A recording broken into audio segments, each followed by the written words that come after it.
By Monday, she had a new relationship with darkness. Not the darkness she'd always been a backdrop, something she moved through, rather something she participated in. This was different. The shadows in her apartment were responsive.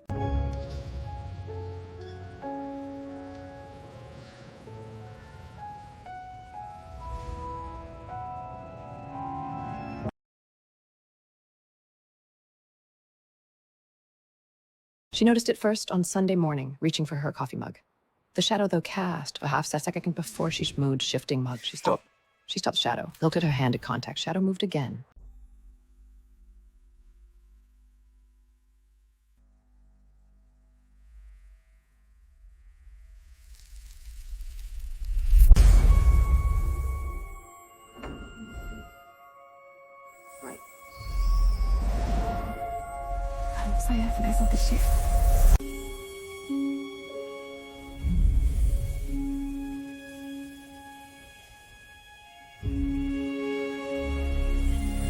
She extended right hand, palm down over the counter. The shadows beneath her palm rose fractionally her skin. She felt it as a warmth, periodical, the cold reaching up toward her, but to do no longer cold. To her, the cold was home.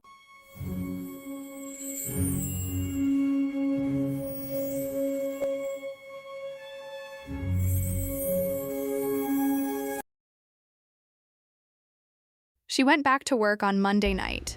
Storm. Mr. Harrow.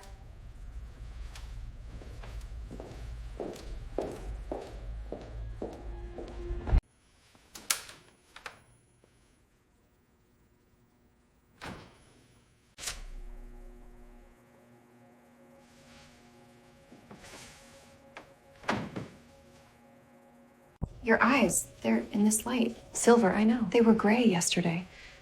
They shift, like they used to shift toward blue or green, except now they shift toward silver, which is, for the record, unsettling and also extremely beautiful, and I want to state clearly that I resent both of those things being simultaneously true. Noted.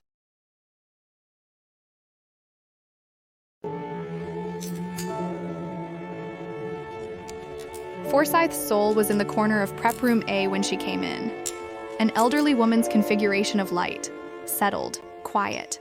A life that had reached its natural conclusion and knew it. I see you, Miss Forsyth. It's all right. You can go. She looked at her for a moment longer than the shimmers usually did. Then she smiled. Not an approximation of a smile. A real smile. With the specific warmth of a person who had just been given something they hadn't expected. She raised one near-translucent hand in a gesture that was unmistakably a wave. Then she went.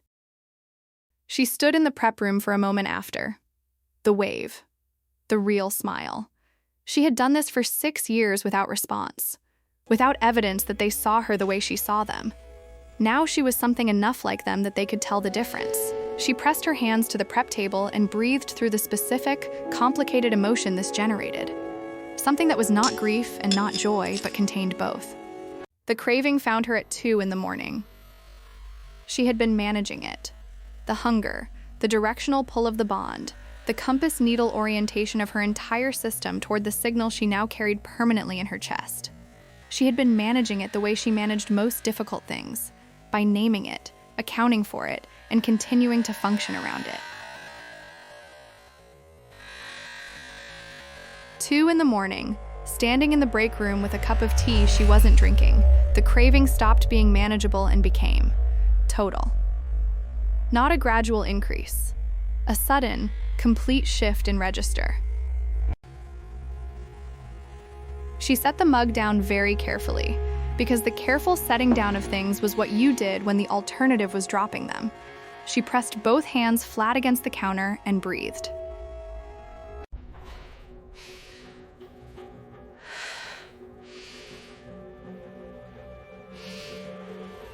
Her hands were doing something. The cold was coming from them, from her palms outward, radiating against the counter surface.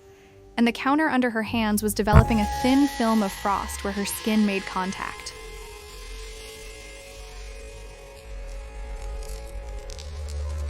She lifted her hands, frost prints, perfectly hand-shaped, already melting. The bond in her chest pulled, outward, through the floor, through the building, through whatever distance separated the living world from the shadow realm. She reached for it the way she'd reached for the shadows in the kitchen, experimentally, following the thread of it. Noelle. His voice. Not in the room. In the bond, transmitted directly in the interior space of her chest. She felt the sound of her name in him. She thought his name back along the bond. A pause. Then, through the bond. Something that was not words, but was information. His state, transmitted. And beneath that, moving toward her along the channel between them, a small, controlled current of death energy flowing in her direction. Enough. Just barely enough to take the craving's edge off. She exhaled. The frost on the counter had melted entirely.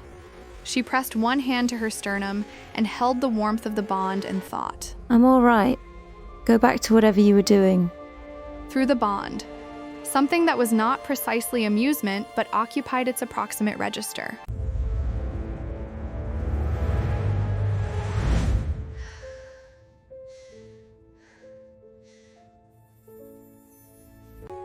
She picked up her tea. She was going to need to talk to him about the frost. She told him everything, in the order that it happened. He listened with the complete attention she'd come to rely on. The manifestations will continue, the death energy seeking expression through you. As the bond settles, they will become more controllable. At present, they are reactive, responding to emotional states, to the craving. Eventually, you will be able to direct them. So, like shadow magic? Yes. Can you show me something? What it looks like when it's controlled? He held her gaze for a moment. Then he extended his right hand across the table, palm up.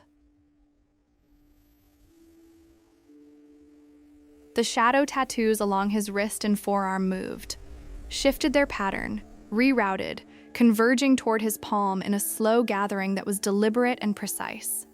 The script of them becoming a concentration of shadow in the center of his hand, building until it was a small, dense sphere of dark, perfectly contained, rotating slowly in the air above his palm.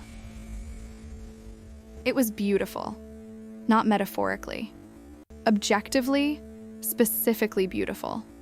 The way the dark between stars was beautiful. Not benign, not safe. Beautiful in the way of things that had been exactly themselves for long enough that the being exactly themselves had become its own quality. Hold out your hand. She held out her right hand, palm up. He moved the sphere above her palm. She felt the cold of it, and her life force moved toward it the way it always moved toward him. Don't reach for it. Let it come to you. She didn't reach. She held her hand open and let the life force do what it was doing, and the sphere moved toward her palm. Not quickly, with the careful momentum of something finding a new equilibrium. It settled. The cold was extraordinary. Dense, as if cold had a mass, as if the absence of heat could accumulate weight.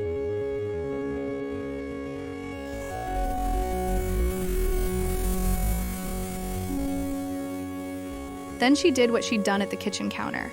She gathered it. The sphere in her palm compressed, densened, drawing inward. It held. She opened her fingers slowly. The sphere stayed, hovering above her open palm, smaller than it had been, more concentrated. She looked at Azriel across the table. His expression was doing the thing it did when it encountered something it hadn't anticipated. How did you know to do that? I didn't. It was instinct. It responds to me. Yes. It does.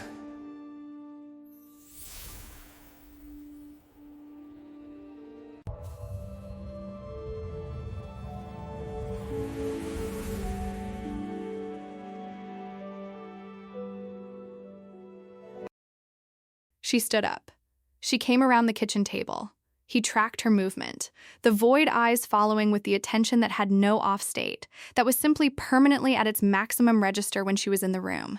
She stopped at his side, not in front of him, beside him. Close enough that the cold of him was full body and specific, and the bond in her chest flared from its ambient warmth to something louder. The ritual requires 2 days minimum between, so not tonight. No, the bond needs the interval. I know. I'm not trying to collapse the interval.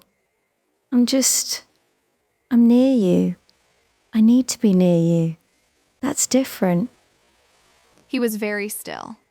She sat on the edge of the kitchen table, next to where he sat, close enough that their shoulders were proximate. Not touching, but a breath from it. She could feel the cold of him along the whole left side of her body, her skin entirely aware of the line where the air changed from ordinary to his. His hand came to rest on the table beside her. She put her hand over it, his fingers turned beneath hers, laced through. They sat like that, her on the table's edge, him in the chair, their hands connected in the particular way of two things that had made contact in extremis and found the ordinary version of it afterward and discovered it was not less. The bond burned between them, warm and present and holding its register. The craving shifted from its compass needle urgency to something slower, more bearable, not gone, not satisfied, but held, the way breath was held. He told her. He told her while they sat side by side in the kitchen with the midnight outside and the harbor beyond it, the cold and the warmth in their equilibrium.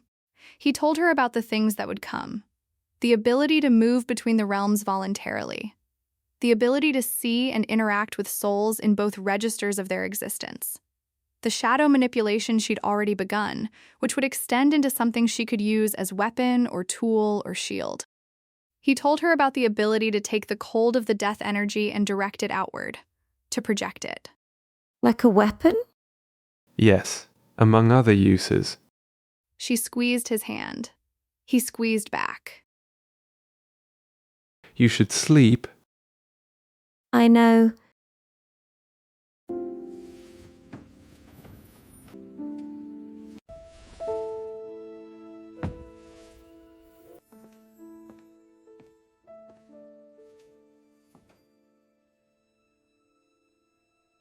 Stay while I sleep. You don't have to be in the room, but stay close enough that the bond feels you. Yes. Azrael, Hmm? how close are they? The ones who felt the binding complete? The quality of the silence changed. The subtle shift in his state, the awareness of a different kind of attention engaging. Close enough that this will be one of the last quiet nights for some time. Tell me in the morning. Everything. Not the managed version. Noel, I know it's coming. I'm not afraid. I know that is simultaneously one of your greatest qualities and my most significant problem. She went to bed. She pressed her hand to her sternum, feeling the bond's warm fire and the ambient signal of him. Close, in the shadow realm, holding position just below the membrane. She lay in the dark that was no longer simply dark but layered, legible. She watched the shadows on the ceiling make their small, responding adjustments toward the warmth of her presence. And she was not afraid of what was coming.